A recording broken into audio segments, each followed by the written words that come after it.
Hi guys, long time no see you. It was Chinese New Year, so I took a long holiday. Well, today, let's see a wrongly convicted case. A beautiful woman died half naked at home in the morning. Her loving husband was quickly identified as the murderer and imprisoned. However, 17 years later, the police found that the real killer was someone else. Yu Yingsheng, born in 1962, had an enviable and beautiful family. His father was a local prestigious government official, and his mother was the general manager of the only hotel in the area. He has a brother and sister and has been so loved by his family since the day he was born. Yu himself was a motivated and promising person. He worked as an assistant to the mayor of Dongxi district in Bengbu City and was a key cadre selected by the Bengbu Municipal Party Committee. His wife, Han, was 1 year younger than him. She was elegant, beautiful, and intellectual. Before the murder, she worked as an English teacher at a middle school. The couple were deeply in love and had a son. At the time of the incident, they lived in a 2-bedroom condo which was about 1,000 square feet. The condo building was a 7-story building, which was built in the 1980s and was considered a high-end condo building at that time, with excellent geographical location and living conditions. Most of the residents were government officials in the city. On December 2nd, 1996, Yu went to work after sending his son to school as usual in the morning. When he left home, his wife Han hadn't woken up yet, so Yu reminded her not to be late for her 8 o'clock class and then left with their son in a hurry. However, about an hour later, at 8 a.m., Han, who usually arrived at school earlier, didn't show up. At 8:30, a student went to Han's office but didn't find her, so the student reported to the grade dean. The grade dean called Han's home with a hint of anger because unjustified absenteeism was a serious mistake, but no one answered. Han didn't come to school all morning. At noon, Han's father picked up his grandson from school and sent him home. When he arrived at the Han's home, he smelled a strong smell of gas. He opened the door and saw that there was a can of liquefied natural gas in the middle of the living room, which was leaking. Han's father turned off the gas immediately. Then he opened the bedroom door and found Han under the sheet with half her head buried in it, motionless as if she was sleeping. Han's father gently pushed her, but there was no response. He threw back the sheet and found that his daughter was half naked and dead. There was a candle in the ashtray on the bedside table, which was burning with a strange little flame. Han's father put it out immediately. In grief and horror, he called Yu. Later, Yu called the police using the phone in his office. Soon after, the police blocked the entire neighborhood where Han lived. The crime scene was relatively tidy, with no signs of tampering. There were traces of mopping on the ground of the living room, which may be done by the killer to cover up the footprints. The liquefied gas can in the living room was originally used for cooking and placed in the kitchen. It must be moved by the killer, and so was the candle lit on the bedside table. Apparently, the killer did this to create an explosion scene.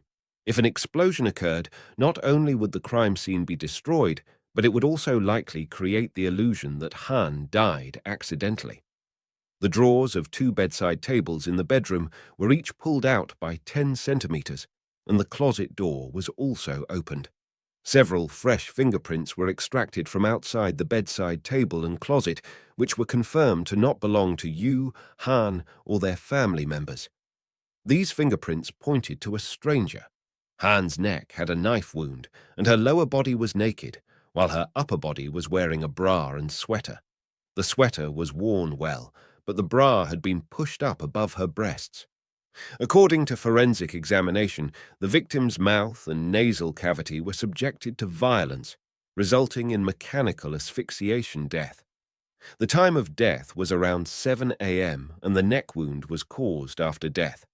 Her eyes had punctured bleeding spots, and her teeth showed a rose-colored discoloration at the roots. Some semen was extracted from her body, which is a typical characteristic of rape and murder. Yu said that since he had a project at work recently, he had been out early and back home late, and was deadbeat every day, so he and Han had not had sex for many days. so the semen in Han's body was not from him. Since there were no signs of break-ins or struggle at the scene, police tended to believe that it was committed by an acquaintance.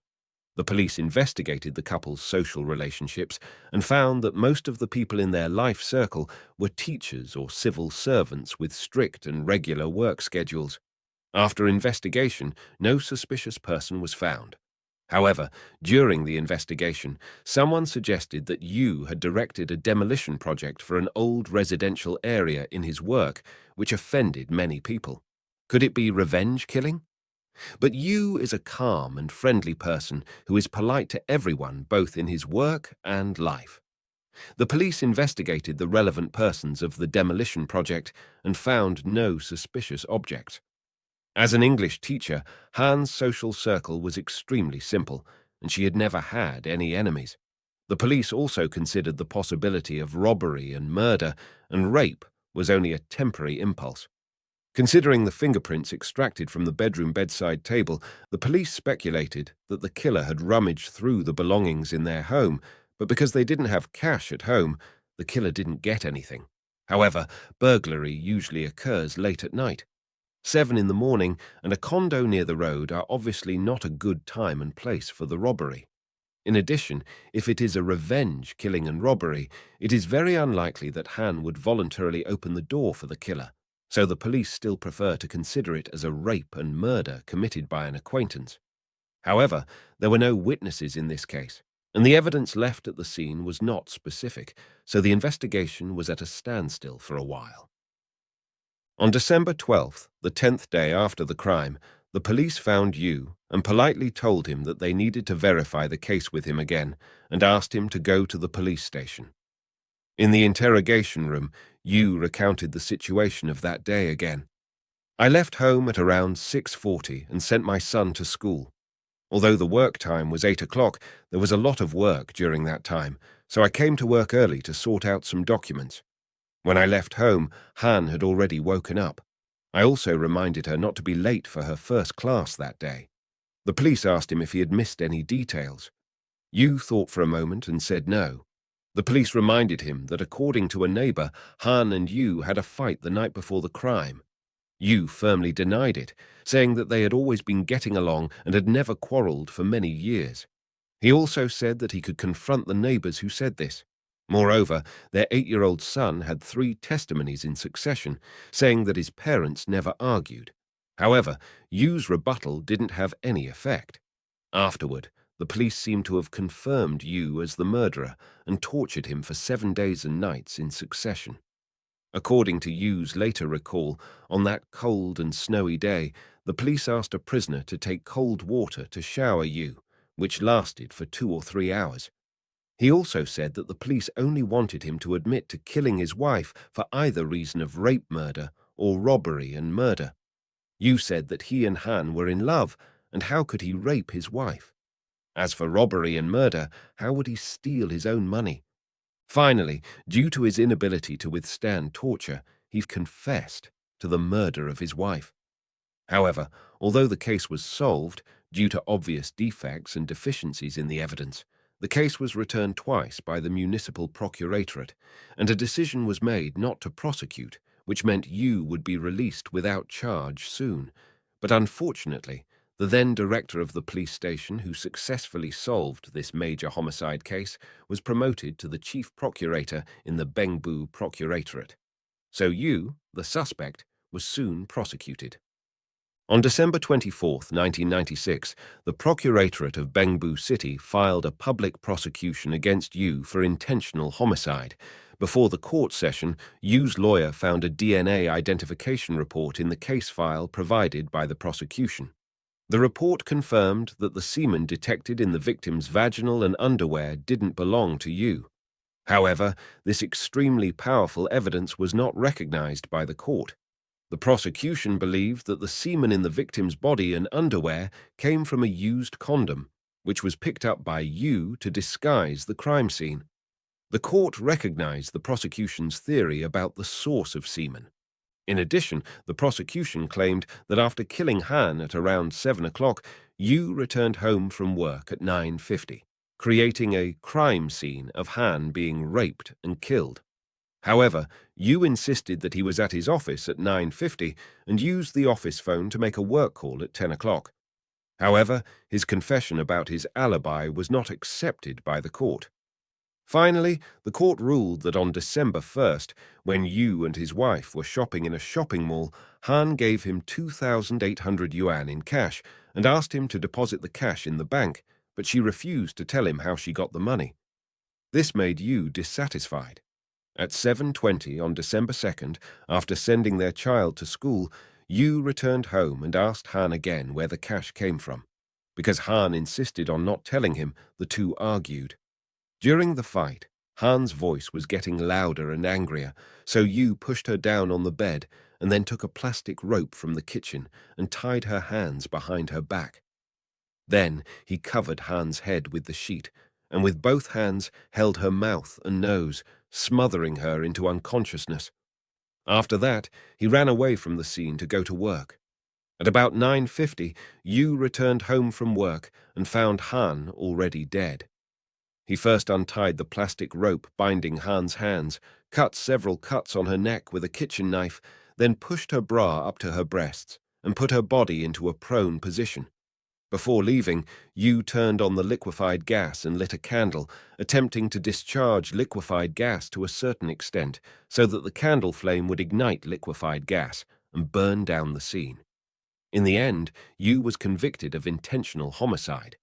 Although Yu appealed after 6 trials, he was still convicted of intentional homicide and sentenced to life imprisonment. Afterward, he began a long prison term in prison. However, he and his family didn't give up.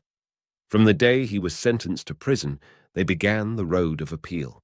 我说弟，这个事到底是不是你做的？你只要讲，不是你做的，或怎么样，我心里好有底呀，对不对？但哥，你也知道，我能做这种事吗？我对我妻子那么恩爱的话，我能做这种事吗？ In 2010, the case finally had a major turn. One day in May, a prosecutor from the Supreme Procuratorate came to the prison to verify the evidence with Yu. 我就是记得非常清楚，是5月14号那一天，我们天津教导员一个张玉教导员就找我，说省检察院来人要见你。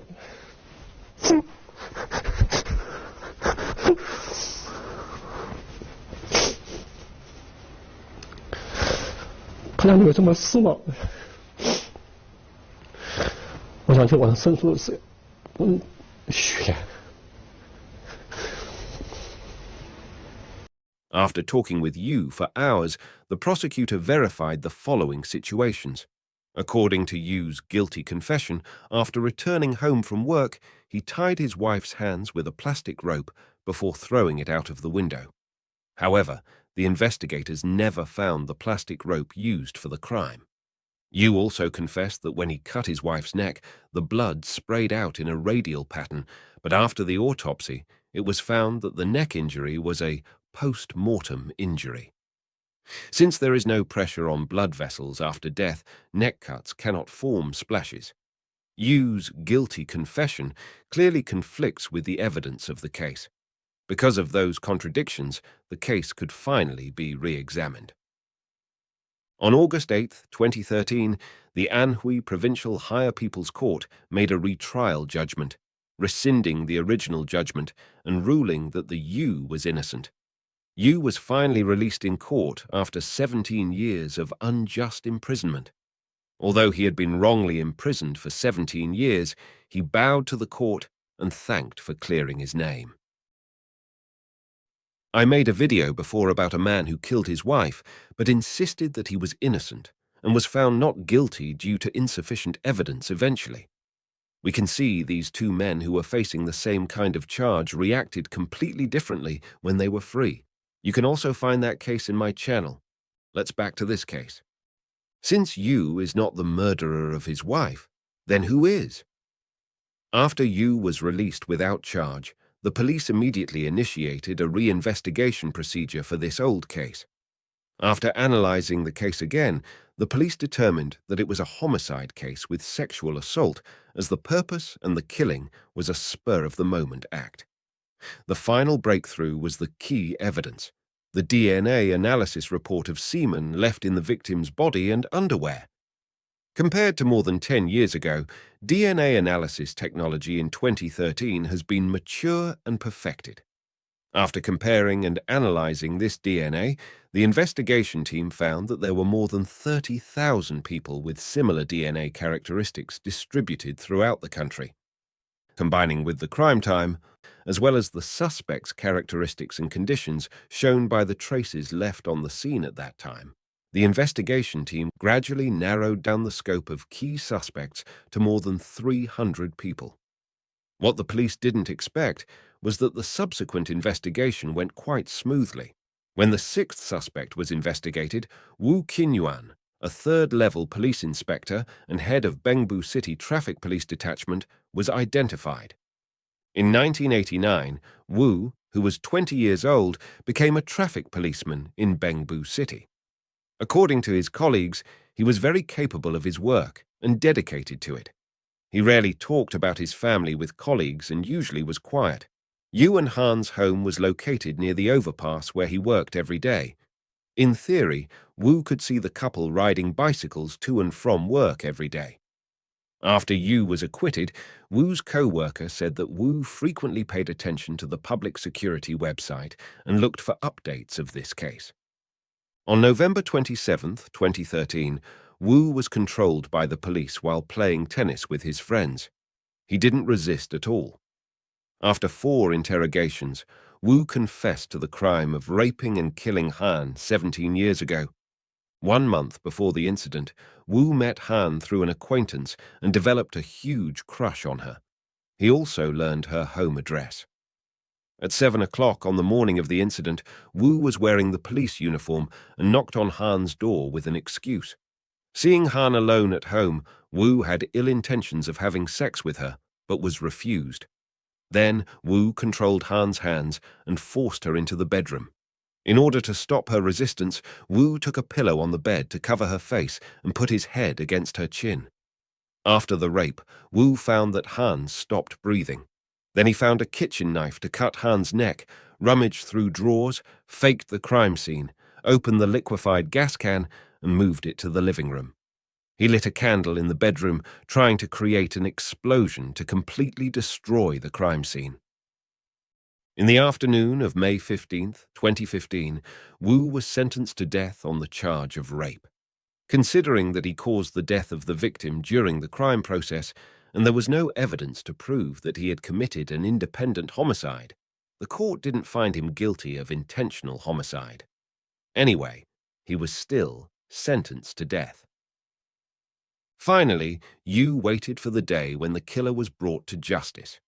After 17 years of wrongful imprisonment, he received more than $1 million compensation, which is about $150,000. After his release from prison, Yu was assigned a job with the same level of position before the incident happened. But the 2 other cadres who were trained with Yu that year have already become deputy mayors. Yu, who is over 50 years old, doesn't think of his career as a top priority anymore. What he is most gratified about is that the murderer of his wife was sentenced to death and he has finally reunited with his son.